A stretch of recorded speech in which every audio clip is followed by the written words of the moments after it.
The radical left has taken over the Democratic Party.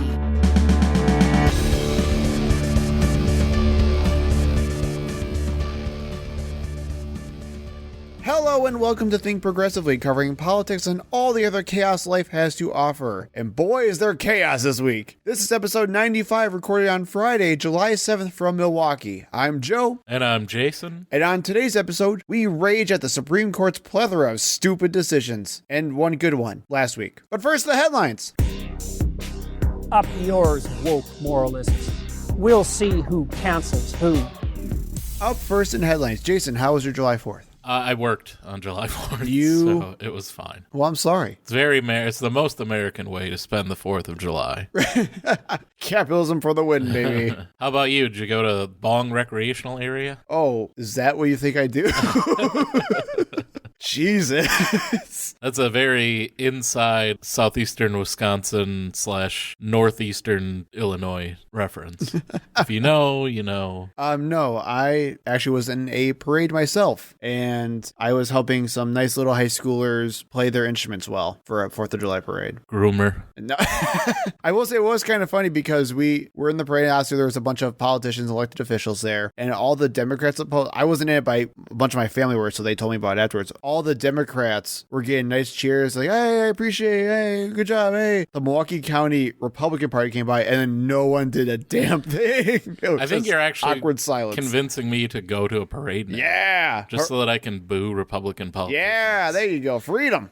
But unfortunately, we're not going to have that nice of a tone for very long because we are in America. This is America. And we're going to talk about what America is known for. The bombs bursting in air and bullets bursting inside people. There have been at least 26 mass shootings in the first 5 days of July alone. It's a lot of freedom. A lot of freedom. And one of those happened to be the big mass shooting out in Philadelphia that left 5 dead and several children injured. A 40-year-old suspect is now in custody after shooting in southwestern Philadelphia, killing 5 people and injuring 2 boys ages 2 and 13, police say. Posts found show that the guy had extreme pro-gun stances and concerns about, quote, loss of freedoms, had huge supports for Donald Trump, of course, and weird slew of memes mocking Joe Biden. He did have an AR-15 and a 9mm handgun. However, both were considered ghost guns, meaning they were made privately and were bought parts-wise online. I don't know the proper way to say that. Mm-hmm. Not registered, anything Correct. Like that. Hence, ghost guns. Well, he is correct now because they are going to take his guns away. Right. As felons cannot own firearms, at least in most states. And the shooter did express concerns and a desire to, quote, clean up his neighborhood because the police wouldn't do it because there was crime everywhere. So that's what the news is telling him. If he watches conservative media, which it seems like he does, that's all they're running is how crime is everywhere in big cities. And especially a city like Philadelphia, a democratic city, ridden with crime and violence. What else are you to do? So nothing says freedom more like mounting victims of... Well, and killing, like, children? Yeah, America. I mean, I don't even want to know how much we should even get into this because we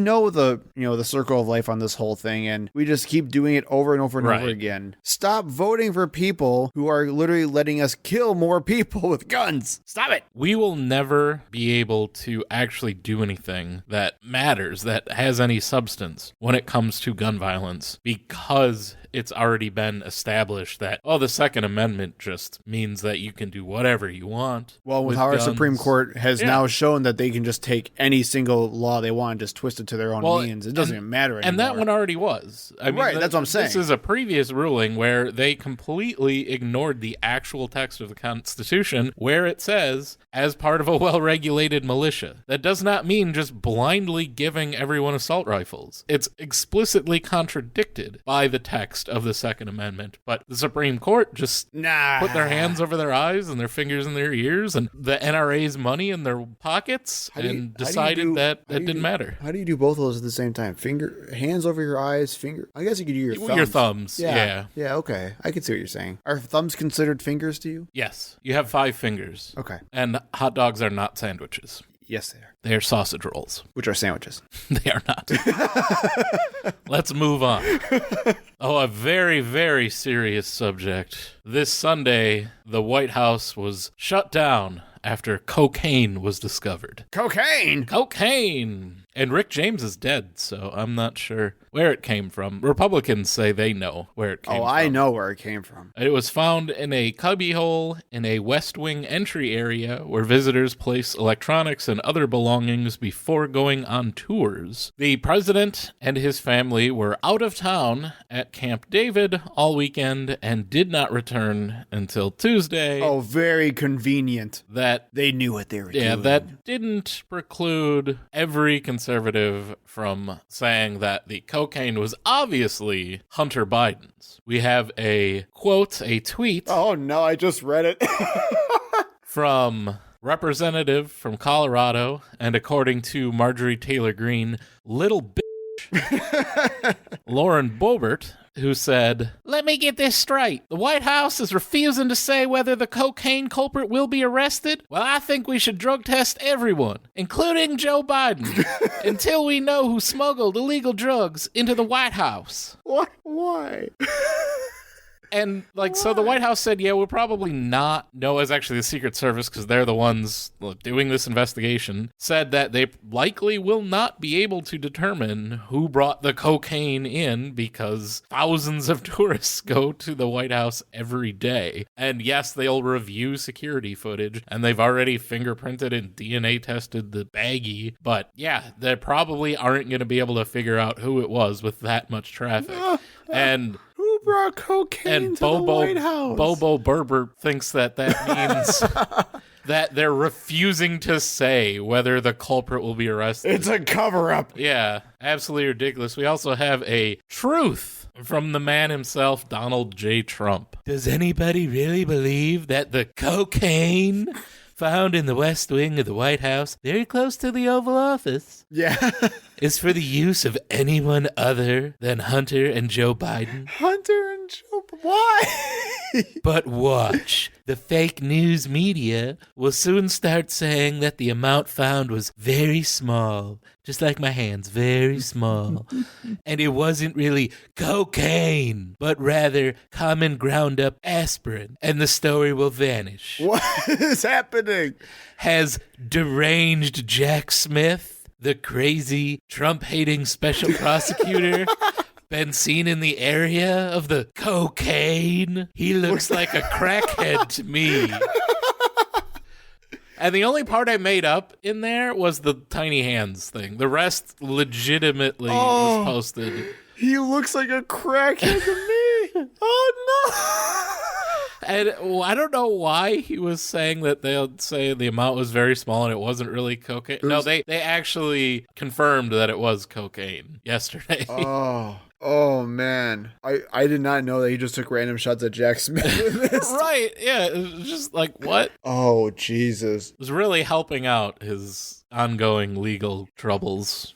He looks like a crackhead. And this is the exact same behavior that Alex Jones exhibited when he was on trial for the Sandy Hook. This guy was president, man. And might be again. It might be again. So, yeah, I mean, obviously, as just a tourist or someone visiting that, and you think this is the first time cocaine's ever been in the White House? After the Kennedys and the Clintons and the Bushes were there? Come on, Donald Trump, give me a break. Donald Trump Jr. is made up of half cocaine at this point. Have you ever seen any of his recent videos? Oh, man. Did you see his speeches? Jesus Christ. Yeah. So, yeah, not really a big deal, but is being made a big deal. And by the way, Hunter Biden has made it very clear he smokes crack. He does not snort cocaine. He's a man of the people. Moving on to our next story, which also involves a Truth Social posting by deranged former President Donald Trump. Hey, the only person deranged here is that crackhead Jack Smith. Yeah. A gunman was stopped near another former president, Barack Obama's home, after Trump posts his address. Jesus Christ. So he posted on Truth Social, and I haven't seen any pictures of it, I think for obvious reasons. It's still there, apparently. I'm not making a Truth Social account for this, but no one's linking pictures of it, because if it is his address, that could be dangerous. But he posted images of an article, like 4 pictures of an article, and in that article, apparently,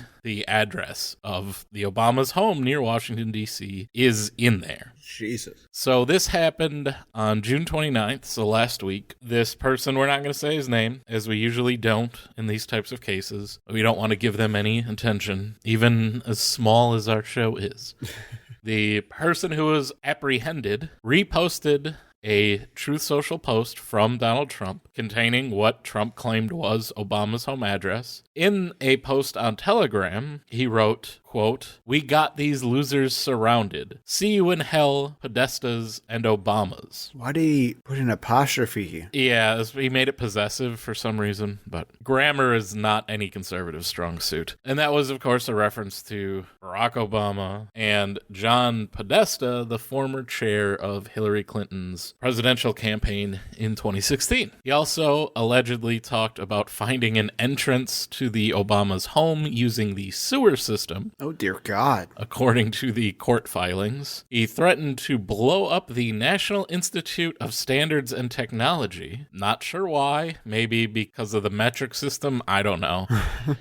And warned Speaker Kevin McCarthy that he can't stop what's coming. Oh, dear. He also allegedly entered an elementary school near the Maryland home of Democratic Representative Jamie Raskin while making threats to the congressman. And this was, I don't know, he was doing some kind of January 6th movie screening at this middle school, and then just talked about how he chose that school because it's right next to Jamie Raskin's home. Yikes. And that he won't tell anyone else what his address is because he wants to keep him to himself. What the hell? So he pulled up to this neighborhood near Obama's home, and it is a restricted area for obvious reasons, and is always being monitored by the Secret Service. Right. So they saw this guy come in. They followed him around. He tried to run from them. They caught up to him because of some of the threats that he was making, saying that he was going to, when he was talking about blowing up the National Institute of Standards and Technology, he said that he had a bomb in his van, and his van was driverless. It was autonomous, so he wouldn't be in it, which it's like a 2000s Chevy van. It's not, but they had like a bomb squad go in and check. Okay. And they found 2 guns, and one of them being a pistol, wink wink. That's really one of like those short-barreled rifles that, as long as you don't put a shoulder stock on it, like we were talking about a couple weeks ago, and 400 rounds of ammunition. Holy crap. And a machete. Of course. He has 20 guns registered to him, 18 that are in unknown whereabouts. So were not found in his van, which he was also living out of. So no home to search. So who knows where those other 18 guns are now? Oh, Jesus. So, of course, we don't need gun control. What was our first story again this week? Whatever. All these people that have obvious problems with reality can just go buy guns, as many as they want. Assault rifles, pistols, machine pistols, whatever you want to call the short-barreled rifle, whatever. Freedom. Freedom. And let's switch things back over to Wisconsin, our favorite state, our home state. We're not biased, though. I really like Hawaii, personally. I've never been. Tony Evers, our governor, has been getting a lot of national attention lately. Why? Because he did something that Democrats don't do, and that's like actually do something. Even though it's something that he has done previously. Right. But yes, this time it's actually getting a lot of hype from people saying, wow, this is what it looks like when a Democrat actually uses the tools that are available to them. Right, because it's also a ridiculous headline too, but we'll get to that. Long story short, we talked about shared revenue and all this other fun stuff. That was all part of what we would call the budget season, making sure that our state has all the funds it needs to run every single thing it would want to do for the next 2 years. It is probably the most important time of our state's government for every 2 years. And that has finally come to an end when Tony Evers went down and signed the bill, but not before doing a partial veto, striking tons of things that really sucked, including 2 big tax cuts for the rich that would have benefited nobody except for I think it was like the top 1% of Wisconsinites, a ban on gender affirming care, and also a very weird way to increase school funding for the next 400 years in Wisconsin. You want to explain it? So the way the partial veto works in Wisconsin, the governor can actually cross out numbers to create basically different language in the bill. So the budget originally said that there would be a $325 increase in school funding per student for the 2023-2024, so 2023-24 and 2024-25 school years. And just as FYI, that's a part of that deal that Governor Evers made with Republicans we talked about. Yeah, that was not that great. That was not that great. So, as a heads up, that's where this comes from. Right, we talked about it last week, I believe, or last episode. And he vetoed out the 20 and the hyphen that were in 2024-25. It's really hard to describe this. Yeah, so if you think of 2024-25 and you take out the 20 and the dash, that leaves you with the year 24-25. So instead of saying $325 increase for 2023-2024 year and 2024-2025 year, which would be for the next 4 years, it says 2023-24 and 24-25. So the year 24-25. And everyone all simultaneously lost their minds. Even though this is something that's been going on for like 100 years. Yeah. In Wisconsin. Well, so, okay. And used to be way worse, actually. Well, yeah, and we can talk about like what Tommy Thompson used to do, where he later would cross out and write new words in, and the Supreme Court said that was okay.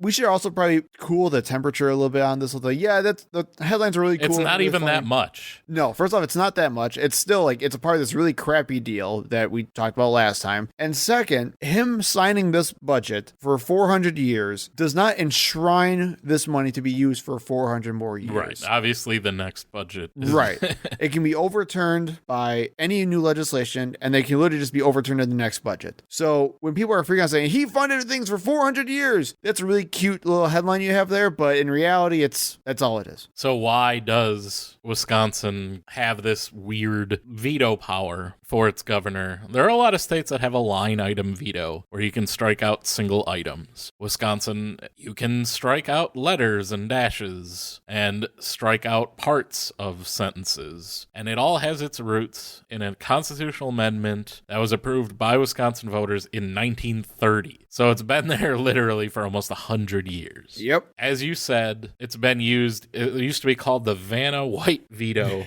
where they would strike out letters in words to make new words and new sentences. And that was changed in 1990 with an amendment that banned doing it that way. So they couldn't basically create new words and new sentences. And then also in 2008, the Constitution was amended to get rid of the Frankenstein veto, which is what you were talking about with Tommy Thompson, where he would take parts of individual sentences and create completely new sentences. Yeah, new sets of the state budget that would be completely different than what was written initially. So this veto, and that was like in the 90s. Tommy Thompson was a long time Republican governor. And Scott Walker did this exact same thing that Tony Evers did with the numbers and the dashes. And that was always upheld by the state Supreme Court. It's been upheld by the state Supreme Court for over 80 years until Tony Evers became the governor. And during the last budget, I think there was the budget 4 years ago in 2019, there were challenges to Tony Evers using this exact same power that the majority conservative state Supreme Court, even though they had upheld this same power when Scott Walker was the governor, magically they changed their minds when it came to Tony Evers exercising that power and actually overruled 3 of his vetoes. But because we recently had the election to have Janet Protasewicz as our new state Supreme Court justice, our state Supreme Court is now, or will be, at the end of this month, more liberal. A liberal majority who is likely to uphold this change that was done in the current budget. 400 more years. 400 more years. So, yeah, it's not that big of a deal, honestly. It's fun. It's fun. Yeah, it made for a good headline and, social media and everything. But as far as Wisconsin politics is concerned, extremely mild. Yes, which also is the perfect description of Tony Evers. Yes. And, yeah, I love how, everyone is like, oh, yeah, this is how you wield power as a Democrat. It's like, yeah, no, not really. Yeah, first, we give Republicans exactly what they want to do, the biggest expansion of school vouchers, completely against our values in our state's history. And then we do a little symbolic, cute thing in the budget. Yeah. We're winning, you guys. We are winning. So now let's talk about more disappointing Democrats. I'll say, let's go from very real world, like boring legislative crap to very online drama. So I wanted to talk about this story. I don't know much about it, so you'll have to tell me about it. So I don't know, any of our listeners are probably somewhat familiar with the Young Turks, or TYT, as they're often abbreviated. Cenk Unger and Anna Kasparian are the two main hosts of their live show. They have a bunch of other contributors and hosts. Damage Report is actually pretty good. That's a part of theirs. They have Francesca Fiorentino, I believe, was also I'm a fan of. But I've never really, I could never get Cenk and Anna. And I think that we both kind of come from the atheist critical thinker sphere. Yeah. And they had that whole Sam Harris Cenk debate, which I didn't really appreciate many of Cenk's points there. And even when I became more of a progressive, more politically motivated rather than motivated by atheism, I always felt that Cenk was just more like yelled and blustered and didn't really have many points. I mean, that's basically what he is. Yeah, he still is. He like yells that. and screams, and you don't really get much information. No. So I never was that much of a fan. So put that there. Like, this didn't disappoint me as much as it probably did a lot of other people. The Young Turks calls themselves the home of progressives and has been around for a long time and is really probably the most established leftist kind of mainstream online show or network, whatever you want to call it. And unfortunately, they've been pushing further right as of late. And it actually started a while back when Anna Kasparian posted a tweet, something in the neighborhood of, I hate being called a birthing person. Yeah, I'm a woman. She wanted to be called a woman. Right. And it's like, I think we talked about it on the show. I know we talked about it personally. I think you wanted to. I don't think we ever actually did. But basically the answer to that question is no one is trying to use that in like regular conversation. It's just when you're writing legislation or when you're talking medically, especially as it comes to the abortion debate, because you don't want to unwittingly exclude a portion of the population when you just say it's a women's rights issue, when there are trans men that are capable of giving birth. Yes. So you just don't want to accidentally leave them out with inaccurate language. So that is really the avenue that you would use that. And for her to really publicly speak out against that, even when I would feel like she has people around her that could Explain educate that to her, yeah. her on that seemed kind of strange, and she lashed out against people that tried to correct her. I agree. And it was kind of like a little bit strange. But she recently did a Why I Left the Left video, essentially. She went on a podcast with Adam and Sitch. I can't say that I'm terribly familiar. I've never seen these people before. Watching this, and that's not like a dig or like trying to be an insult. I have no idea who these people are. From what I could tell, it was like a very Joe Rogan-esque type of show. Like, oh, we're the reasonable centrists, but yet they espouse nothing but right-wing propaganda, and they're essentially just libertarians that think wanting drugs to be legal makes you left. So, you look at all the comments during this video. Is it all right wingers? It's all like the most horrible garbage, and yeah, it's exactly what you would see in like a Ben Shapiro video. Great, fantastic! I'm glad Anna Kasparian is on this. Right. She went on the show. She said she feels politically homeless because the left is too radical on crime, defund the police, Black Lives Matter. That's too much for her because she was sexually assaulted by someone that looked like they were on drugs. So we need to crack down on crime. Okay, I'm already pissed off. Hang on.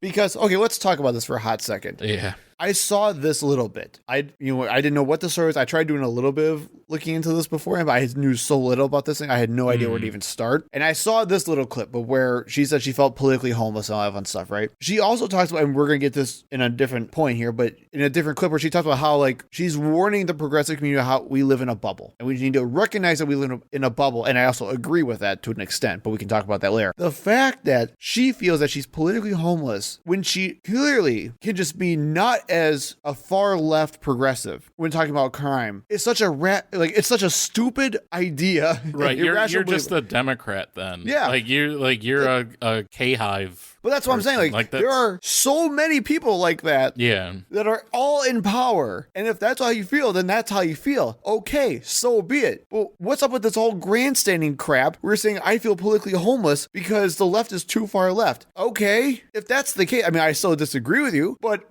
there are plenty of crazy people on the left. I'm sure we can talk about that as well if you want to. But at the end of the day, then you're just not that far left. That's okay. You can have nuanced opinions. What are you talking about? Well, her nuanced opinions continue. She said that Kyle Rittenhouse was justified in his shooting. Oh, was he? And that the media were lying about the details. What? She also said that she is afraid of talking to people outside of her race for fear of unintentionally causing offense. No. And cried about white people being the real victims. No.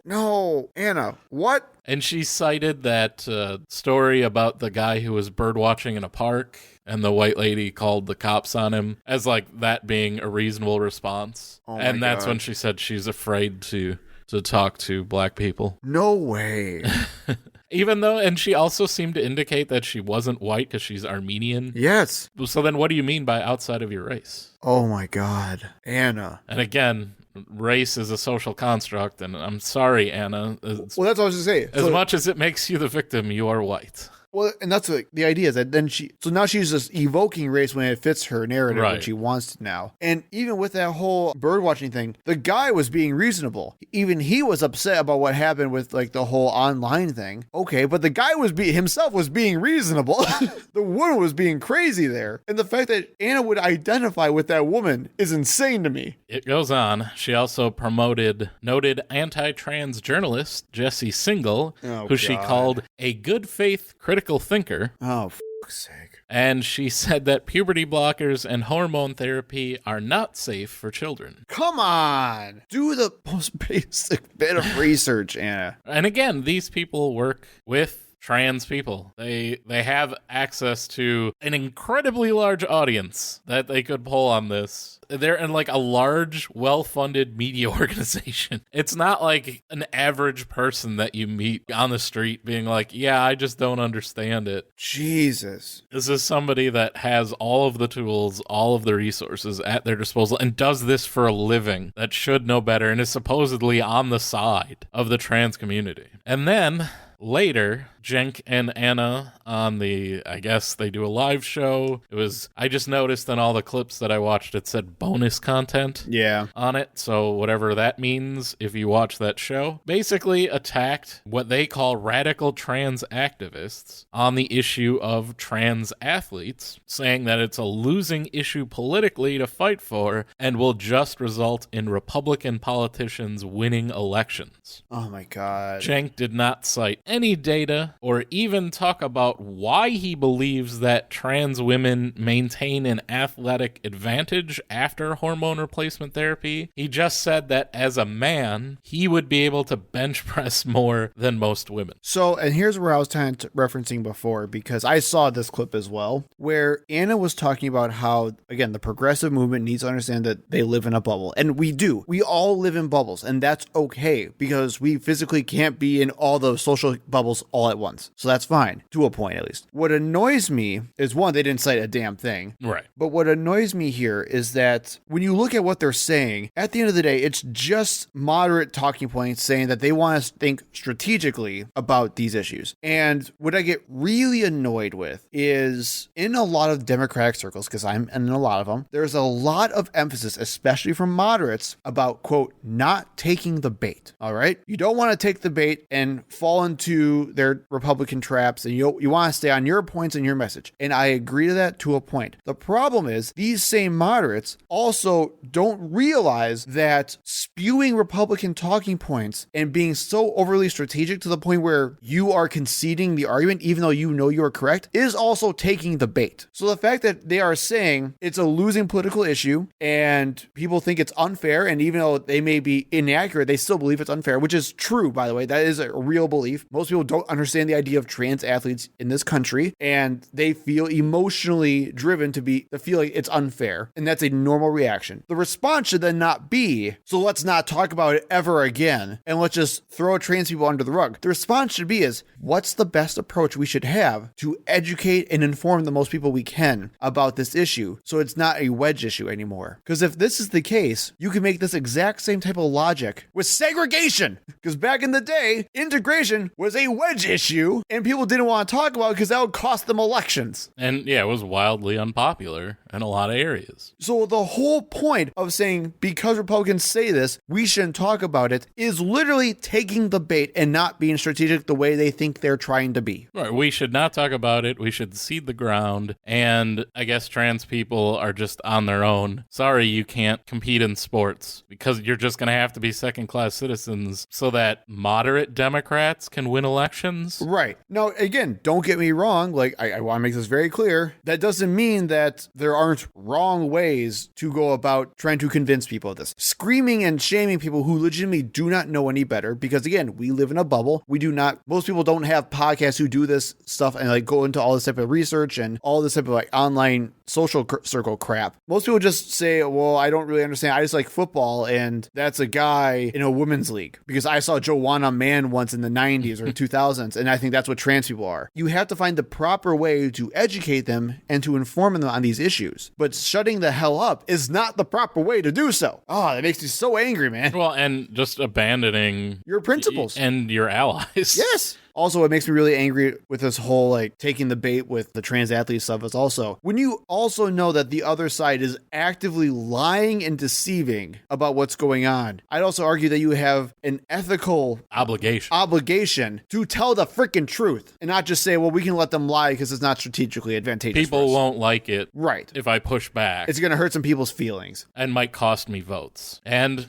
on that theme, this led TYT contributor and trans woman Benny Carollo to leave the network. She made a great video about the topic, goes over everything we're talking about. If you want to hear it in their own words, please watch that video. We'll link to it. And it really explains everything we just said. And Benny said that she tried to talk to Cenk about it, provided links to studies, only to be brushed off and ignored. So obviously felt that she had to leave because otherwise that's supporting a network that is not supporting her. And I agree with you. I also highly recommend watching Benny's video. I mean, it really does seem from multiple people. I also saw some little bits of the Humanist Report, who also was a former member of the Young Turks and who's also LGBTQ, but is not transgender. And this has been an ongoing issue for them right now. I think this is the third person in several months where they had an LGBTQ person leave because of stuff like this, and they can't support them anymore. I'm sure there are people that are close to them who are not these supposed online crazy radicals who are actually talking to them as dear friends and people that they care about. And they're choosing not to listen because they would rather be closed-minded about this stupid thing than actually learn a lesson about how to be empathetic towards a group of people that's marginalized in this country. Yep. And it's sad to see. It's sad to see a large brand in the progressive space take these really conservative stances on very important issues that really do impact people's lives. Correct. M&Ms will not be satisfied until every last cartoon character is deeply unappealing and totally androgynous. Until the moment you wouldn't want to have a drink with any one of them. That's the goal. When you're totally turned off, they've won. Boy, ain't right. This week on Fox in the Head, we already had the one crazy, what was Lauren Boebert's nickname? It was little bit. Little bitch. All right. We already had one little bitch. Now we're going to have the other. With Marjorie Taylor Greene I would say Marjorie Taylor Greene is a big bitch. Oh, okay. Sounds good. Well, the big bitch has been tweeting lately saying that she is being spied on because her TV turned on. Now, I'm just going to read this for you, Jason. You said you didn't know this. No. Get ready. I've seen the poltergeist and everything. I'm not sure what this is. Greene tweeted out saying, "Last night, in my DC residence, the television turned on by itself and the screen showed someone's laptop trying to connect to the TV." Like physically? Like she saw somebody with a laptop trying to connect to her I'm not sure what that means. Me neither. Just for the record, I'm very happy. I'm also very healthy and eat well and exercise a lot. I don't smoke and never have. I don't take any medications. You probably should. I am not vaccinated. You definitely should be. So I'm not concerned about blood clots, heart conditions, strokes, or anything else. Nor do I have anything to hide. I just love my country and the people and know how much they've been screwed over by the corrupt people in our government, and I'm not willing to be quiet about it or willing to go along with it. Okay. Because the story basically goes that people are trying to figure out is that she has a smart TV in her residence, and that someone at the residence, either intentionally or unintentionally, Right, like casted a video to her TV by accident, I'm guessing. And you know it was porn. And they're like, no, cancel. And then her TV said, hey, so-and-so is going to try to cast this. Are you okay with that? And she lost her damn mind, thinking the deep state is out to kill her. Well, at least we know that she's happy and exercises a lot. Well, I love the fact that she says she's very healthy and then says, I'm not vaccinated or take any medications. Okay, good for you. I get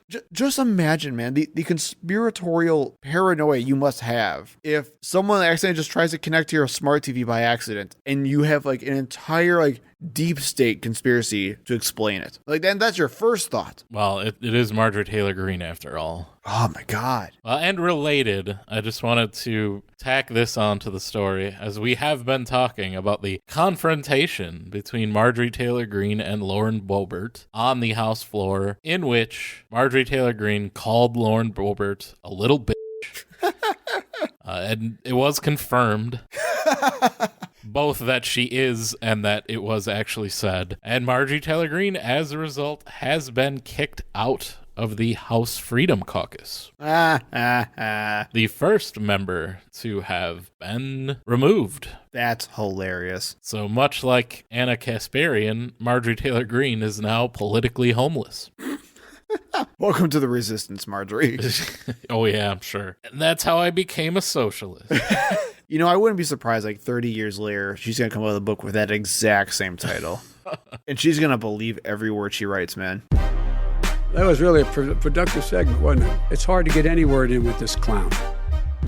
Are you ready to get angry, Jason? Well, we're going to start with the good one. Okay. So, as you know, with our current 6-3 majority crazy conservative Supreme Court, June is now both Pride Month and Hell Month. It is. For Supreme Court decisions. So last week, a bunch of decisions came down. I'm going to take the nice, easy, good one to start off with. Moore v. Harper. This was the independent state legislature case, the one that I was the most worried about of any of these cases. We talked about it last year as this is the one to watch. This could literally end democracy. And surprisingly, the court dealt a blow to the independent state legislature theory by ruling that state courts do, in fact, have the authority to review and rule on the legality of election law passed by state legislatures. Thank God. Can you imagine what would have happened here in the state of Wisconsin if the Supreme Court had decided that state legislatures could take full control over elections with no possible means of recourse or oversight, which is what this case was about. That's what the independent state legislature is. It means that state legislatures cannot be held accountable, challenged Yeah. by judicial review in any ruling when it comes to the election. Well, and the whole point of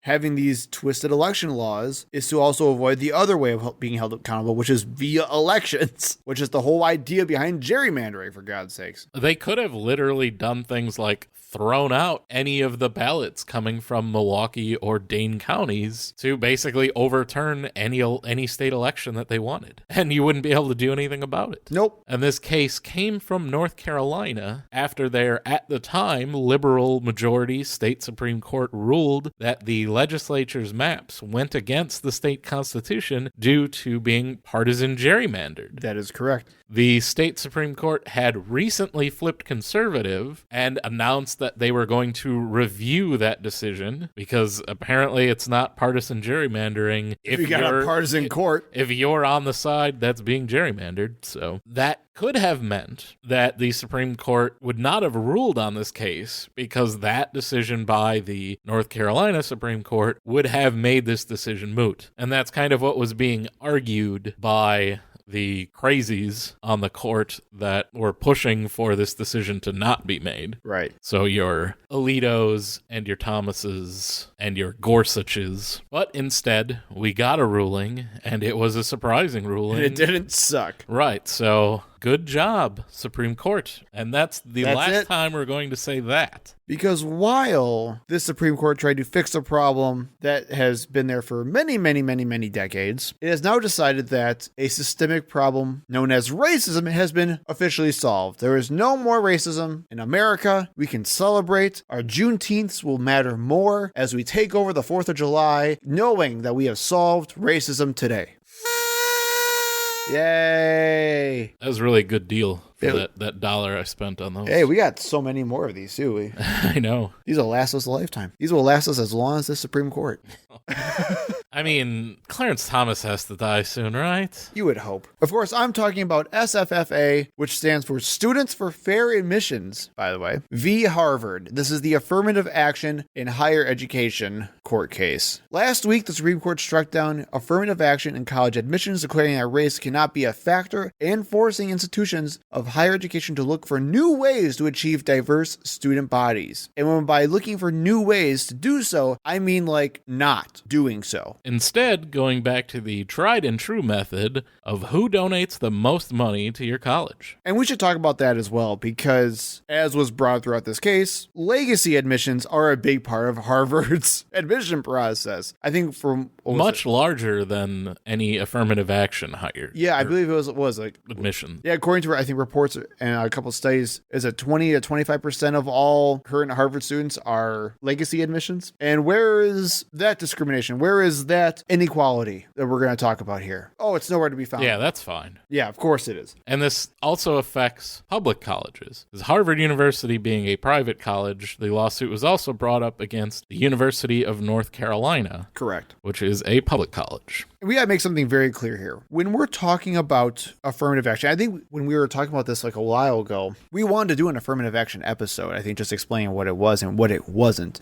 When most people think about affirmative action, they think of race quotas, where it's like so many seats have to go to black people, so many seats have to go to Latino people. Race quotas have been illegal since the 70s, and other universities have tried that, I think about in like the 90s to 2000s, and the Supreme Court has always ruled that race quotas have been illegal since then. We're not talking about race quotas. All we're doing is talking about how race can be a factor as part of a holistic admissions process to make sure that disadvantaged minority groups can get into these higher institutions that have been usually reserved for upper class white people. And of course, because conservatives have been extremely disingenuous with this whole thing, they also brought up the typical trope of information disadvantaging not just white people, but Asian Americans. When in reality, Harvard has actually been increasing admissions for Asian Americans over the last several years, even with this affirmative action policy in place compared to other universities who have not had this in place. And also the American Alliance, or the Alliance of Asian Americans or something like that, also wrote an affidavit for this case, for the Supreme Court, that also said they stand by Harvard's affirmative action policy, saying it does great work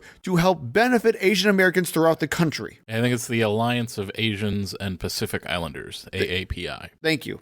And it's not like affirmative action really did all that much for college admissions. It was a very little amount, just a little bit of help that your race could help you not go from, a C student to getting into Harvard. That's not the way it worked. It just meant which they try to portray it as, right, by the way. It just meant everything being equal, and you're a 4.0 student and someone else is a 4.0 student. Your race could be considered an advantage, that because there are not as many black students at Harvard, that they could accept a black student over a similar student of another race. Correct. That's it. And now that's gone. And in the wake of this, former Trump advisor and grown-up bat boy from the Weekly World News, Stephen Miller, and his America First Legal has created a legal fund and a hotline, a digital hotline, for those who've been discriminated against because of their race at school or in the workplace. We're not linking this. No, we're not. But if you want a trip, check out this website. It literally says, "Are you a victim victim of wokeism, equity, or discriminatory treatment? Contact us now. AFL Center for Legal Equality. So now every Connor and Tammy who don't get into the college of their choice have a place to go. I have to read this to you from their website. America First Legal is a civil rights organization committed to defending the principle of full equality, all caps, under the law. It's probably written by Donald Trump. We will not tolerate the conversion of our workplaces into Marxist propaganda centers. We will not permit our schools to become training grounds for radical race and gender-based ideology. We will not, this is supposed to be like an equality thing, as FYI. And he's talking about Marxism and race and gender-based ideologies. Sorry. We will not allow a new segregation, separatism, and destructive racial essentialism to corrupt our civic institutions. We will not watch from the silence as our government agencies, local, state, or federal, determine eligibility for government aid, relief, protection, or support on the basis of skin color, sex, or other protected trait. Because God forbid anti-discrimination is a bad thing. We will not let equity replace equality, or let woke replace truth, justice, reason, sanity, and basic human dignity. And also, new Ohio Senator and guy liner enthusiast J.D. Vance has already written a letter to Ivy League colleges warning them to follow the ruling or else. Oh my God, that's why you had me picture the... Yep, yeah. I wanted to get that guy liner line in. Jesus. Wanted you to have that picture in your mind. Oh, what a loser. I hate this whole thing. So now they're already threatening colleges that, you better let in all the white people or else we're going to use the full weight of the government against you. So let's move on to another infuriating case. This is probably the one that got the most traction recently, and that is 303 Creative LLC v. Elena's. And I'm just going to start this one. So Jason, I went down a rabbit hole with this case. And this will probably be the longest one of our entire main segment because there's just so many crazy things that I'm so angry about in this case. We're going to start with Sotomayor's dissent. 5 years ago, this court recognized the general rule that religious and philosophical objections to gay marriage do not allow business owners and other actors in the economy and in society to deny protected persons equal access to goods and services under a neutral and generally applicable public accommodations law. The court also recognized the serious stigma that would result if purveyors of goods and services who object to gay marriages for moral or religious reasons were allowed to put up signs saying no goods or services will be sold if they will be used for gay marriages. Today, the court, for the first time in its history, grants a business open to the public a constitutional right to refuse to serve members of a protected class. Specifically, the court holds that the First Amendment exempts a website design company from a state law that prohibits the company from denying wedding websites to same-sex couples if the company chooses to sell those websites to the public. The court also holds that the company has a right to post a notice that says, quote, no wedding websites will be sold if they will be used for gay marriages. What a difference 5 years makes. And if you didn't get the background of that, this is the court case about the wedding web designer who wants to refuse access to gay couples. A little background about this. This entire case is centered around Lori Smith, who wanted to expand her graphic design business 303 Creative LLC. Specifically, she wanted to include services for wedding websites. However, Ms. Smith is a Christian with sincerely held beliefs that marriage should be reserved for one man and one woman only. So she's a dog shit person, basically. And according to Ms. Smith's lawyers from, you guessed it, the Alliance Defending Freedom, we talked about them in previous episodes, she does not want to produce content that contradicts biblical truth. Which is already a contradiction in and of itself. And that's a pretty big problem for Ms. Smith because she lives in Colorado. And Colorado has the Colorado Anti-Discrimination Act, CADA, which prohibits all public accommodations from denying the full and equal enjoyment of its goods and services to any customer based on their race, creed, disability, sexual orientation, big key there, sexual orientation, or other statutorily enumerated traits. I wonder if she knows that little bitch Lauren Boebert. Smith then sued the state of Colorado on First Amendment grounds, claiming that Colorado's law would infringe on her freedom of speech. It initially appeared in the 10th Circuit Court of Appeals, which ruled against Smith in a 2-1 decision. And then SCOTUS basically said, a Christian isn't allowed to discriminate? Screw that, we're going to take this and fix it right away. So they did. And there are more problems with this story than you could ever imagine. Let's start with the standing of this case. Usually when you have court cases, Jason, hopefully you can help me out out here. We're not legal experts here, but you can maybe help me with some level 100 stuff. Usually when you're going to have a case before the Supreme Court, you have to have some kind of standing to bring it to the court, which means that you have to have some kind of damages against you to bring something before the court. Is that correct? That has been the case previously. Cool. And there have been many cases that have been thrown out due to lack of standing. A lot of cases, I'd even argue. I cannot stress this enough. Lori Smith has not tried to establish a wedding website service, nor has been forced to serve a gay couple. So when we're talking about this, we're talking about hypotheticals. We're talking about that if she wanted to have one, then maybe her First Amendment rights would be infringed, which flies in the face of all standing precedent throughout the entirety of Supreme Court. And she was rightfully challenged on this early on when they filed in 2016. How can you have standing for damages when no one even contacted you to make a gay wedding website? And what's even crazier about this whole thing is that Smith's lawyers argue there was somebody that contacted her to create a wedding website for a gay wedding. I'm going to include an article from the New Republic here because they have all the receipts and all the links, and it's a great resource to learn about this crazy story. But I'm just going to tell you about it at least for now. So was there someone that actually reached out to Smith about a gay wedding website? Well, no, there wasn't. Or at least not right away. When they initially filed in 2016, there was no mention of anyone reaching out. However, in February 2017, Smith's lawyers included new information in their court filings about a man named Stewart contacting them to make a wedding website for him and a man named Mike. This supposed request came one day, 24 hours after Smith filed her lawsuit. The request didn't even directly ask Smith for a wedding website. According to the claim, it wrote that they, quote, would love some design work to be done for our invites, place names, etc., and maybe even stretch it to a website if we so choose. From the claim itself, even though she is not currently in the wedding industry, Lori received an email inquiry on September 21st, 2016. Smith elaborated in a sworn statement that she received a request through the contact webpage on my website from a person named Stewart, reference number whatever, to create graphic designs for invitations and other materials for a same-sex wedding. The court then also dismissed it, saying that the evidence was far too imprecise and was super convenient for the fact that it came right after a supposed lawsuit was filed. And the ADF, or the Alliance Defending Freedom, lost their minds and quickly put out a press release afterwards stating how deplorable it was that the court would dismiss such hard truths and evidence. Do you know it was Josh Hawley's wife that was the lawyer for the ADF in this case? No! Yep. No! Damn it! Now I'm angrier. Now what's funny about this is that Smith's lawyers conveniently did not bring up Josh Hawley's wife.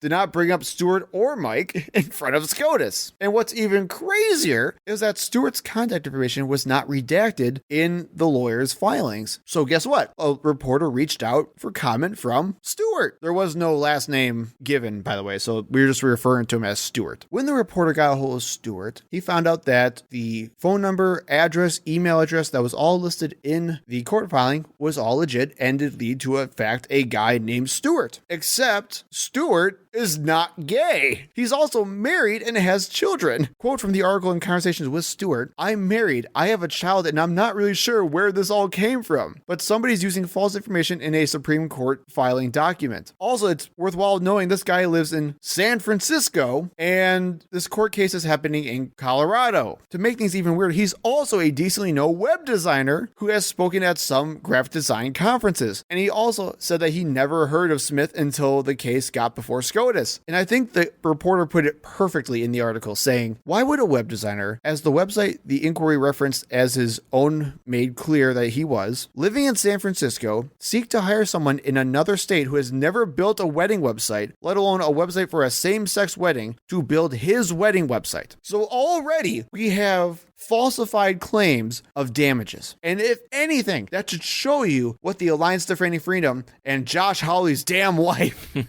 does to try to win these stupid court cases when presenting them in front of the super conservative Supreme Court. But it doesn't end there, and the shady tactics keep going. Because let's talk about Smith's supposed Christian faith. Prior to her lawsuit, Smith's website was a standard run-of-the-mill marketing consultant website. I'll put the links in the description so you can see it yourself. Think of it like, we're going to make your marketing solutions a reality, and it's cool holistic practices and blah, blah, blah. It's boring stuff. Quote from the website. For the better part of a decade, I've had the privilege privileged, it's from their website, of working in a variety of environments providing marketing, advertising, graphic design, branding, strategy, and social media consultation services to businesses and organizations large and small. The opportunity to do so in the private, public, and small business world has allowed me to learn and gain insight. My specialties are many and large scale because I truly love what I do. Could you feel the fundamentalism in there? The biblical truth that was in there. Well, Just reads like somebody's resume. on September 26th, and again, I'll put the website on there, 6 days after they filed, Smith's website had some changes and said things like this. Quote, as a Christian who believes that God gave me the creative gifts that are expressed through this business, I have always strived to honor him in how I operate it. My primary objective is to design and create expressive content, script, graphics, websites, and other creative content to convey the most compelling and effective message I can to promote my clients' purposes,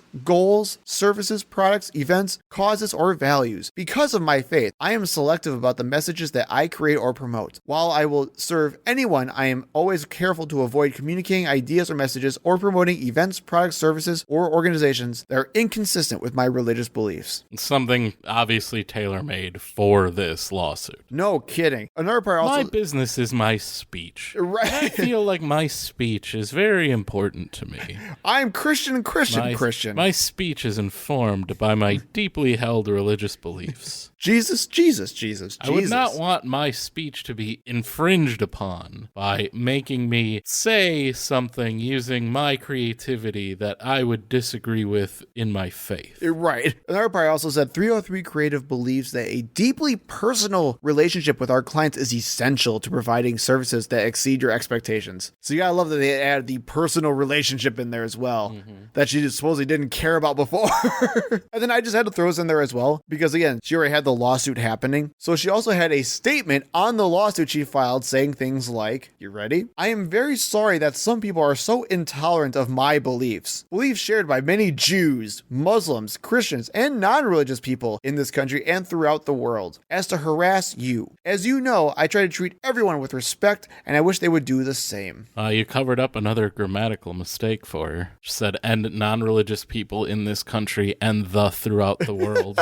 She's a very good website designer. Everybody. Oh my God. Garbage human. She is a garbage human. That's all she is. I just had to throw it in there. I thought that was funny. Moving on. So we have a person who doesn't do the service she's seeking damages for, has never been contacted by anyone, only seems to openly care about her religion when it's convenient, and most likely made up a situation to bolster her argument for standing. So how did standing apply? Oh yeah, because the SCOTUS doesn't care about precedent at all, and nothing matters anymore. Facts don't mean anything today. And they just wanted to make arguments on the merits to change the law as they see fit. Literally, that's what it is. I'm not kidding. From the majority opinion, this is from Gorsuch. Quote, specifically, she worries that if she enters the wedding website business, the state will force her to convey messages inconsistent with her belief that marriage should be reserved to unions between one man and one woman. So theoretically, yeah. If she enters the wedding website. Which is not how we adjudicate disputes. Even dumber, Jason. Another part says, quote, to clarify her rights, Ms. Smith filed a lawsuit in federal district court. When do you ever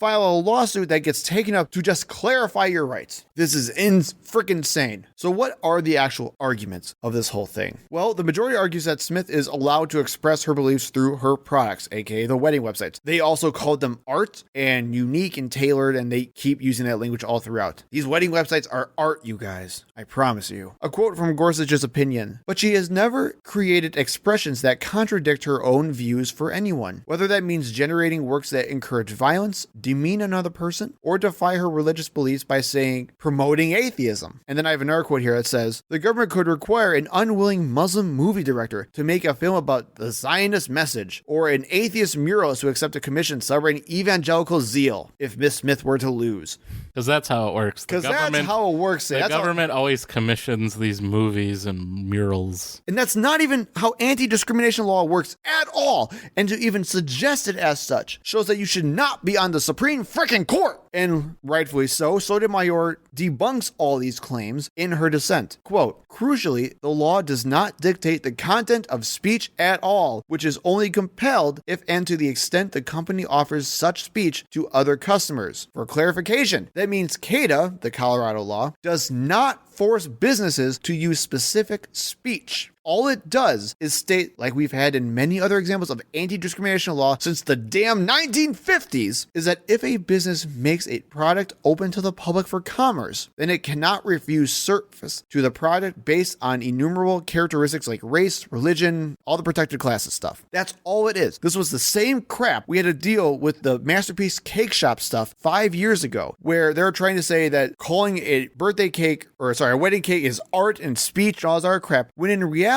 all it is saying if you're going to make a cake or a wedding website for a straight person, you need to also make it for a gay person as well. You cannot go against that because that is literal discrimination. Same thing can be said for white people versus black people. What if you're afraid to talk to them because you might accidentally offend them? Good God. It also is worth knowing as well that they tried to argue, and well, I guess successfully argued, that Lori Smith would absolutely make a straight wedding website if a gay person asked her for it. So she won't discriminate based on the person, but just what on the speech is required. And they try so hard to stretch that as well, thinking that, okay, so if a straight person comes in and asks for a gay wedding website, they wouldn't do that, right? And they were actually asked about that. Josh Hawley's wife was literally questioned on that exact thing. I think from, was it Kagan? Somebody did, or maybe it was Sotomayor, asked that exact question in oral argument. And she said, yeah, right? And she said yes. Yes. Yeah, I would. If a straight person wanted to have a gay marriage website, yeah, that's fine. And they're like, no, you wouldn't. And Amy Coney Barrett had to literally correct her and say, no, you mean that's not the case, right? Like, you wouldn't do that. Oh, yeah, that's what we're going to do.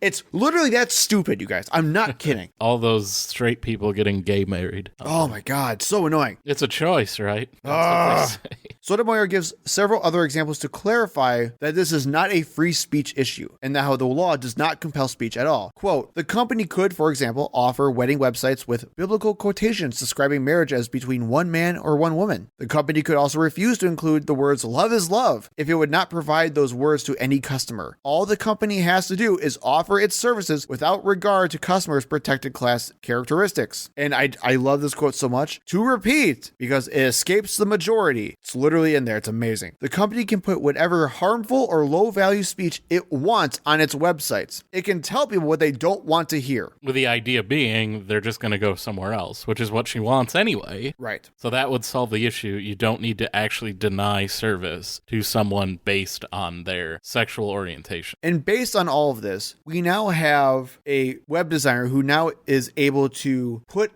has been argued successfully, so I can't believe this, has now argued successfully to also put a literal sign or a blurb that says basically straight weddings only. Gay weddings need not apply. And what's even worse is that this exact logic can be used for black weddings, Latino weddings, interracial weddings, because it doesn't matter what the law says or anti-discrimination means anymore in this country. If you are religious and you hate a protected class of people, you are allowed to now refuse that class and say you are not welcome here anymore. That's all I got. Yay, Supreme Court. So let's close it out with a quick rundown of the last in the terrible slate of decisions given by the Supreme Court, the student loan forgiveness. Biden's plan. The Supreme Court struck down Biden's executive action to remove $430 billion in student loans to more than 43 million Americans. I'm one of them. That would include $10,000 in loan forgiveness for federal loan holders. That's me. And $20,000 for Pell Grant recipients. No, fuck those people. I'm just kidding. And I have a totally real quote here. Why don't they just have their billionaire friends pay their tuition for them?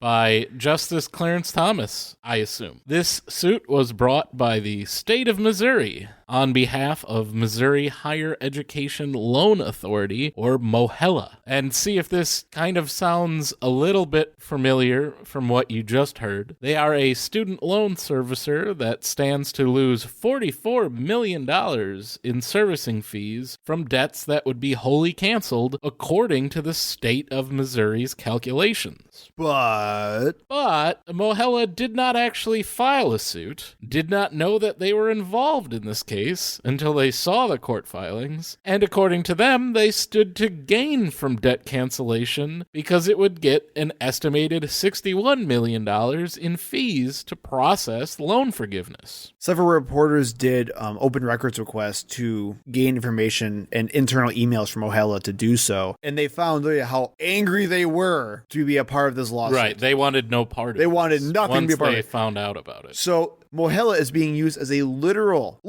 political pawn By the state of Missouri. for Republicans to attack Biden. So now where do we go from here? Well, President Biden did vow to resurrect his loan forgiveness plan using other means. Biden said in a press conference that he is going to introduce or have legislators introduce new legislation that will allow the Secretary of Education to basically remove funds and debt in certain times of crises and extraordinary circumstances. Basically, it's the way he's always been doing it, which is we're going to go through Congress. The very effective U.S. Congress. Yeah, it's going to be great. Definitely gets things done. And it's going to happen, you guys. And he did say, he couched it saying it's going to take a little bit longer now, though. You know, he's really old, right? Yeah, I do. There's like an election next year. It's going to be great. Good thing Things are great. He waited all this time to do this in the first place when everyone was saying he should have done it the first day he was in office. Yep. It's really a great thing that he waited so long. So, yeah, this is great. Everything's great. We now have back to more student debt. Racial inequality is going to get worse in higher education, and literal straights-only signs in businesses. Everything's great. Yep. That's all we have for this episode. And remember, to support our show, you can buy our conservative Supreme Court Justice Voodoo Dolls. Now available somewhere, I'm sure. Comes in Harlan Crow White and Uncle Tom Black. Oh, Uncle Thomas. I had it right in my hands. Damn it!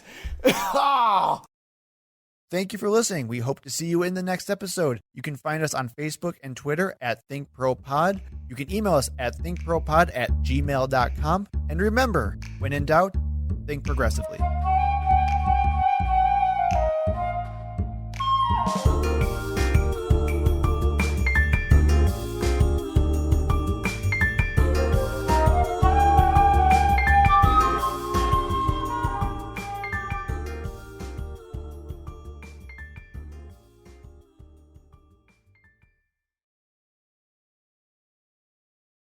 A source familiar with the matter told someone I don't have a link for that. So I'll probably cut that part out. What are those means? I didn't get a chance to write that down. That's as far as I got. Oh, sorry. This is Joe knocking at the door. I could talk a little bit about that. I'm so sorry. No, I can do it. I thought there was more. No, that was it. That's as far as I got. Okay. That was literally the sentence I was writing when you knocked on the door.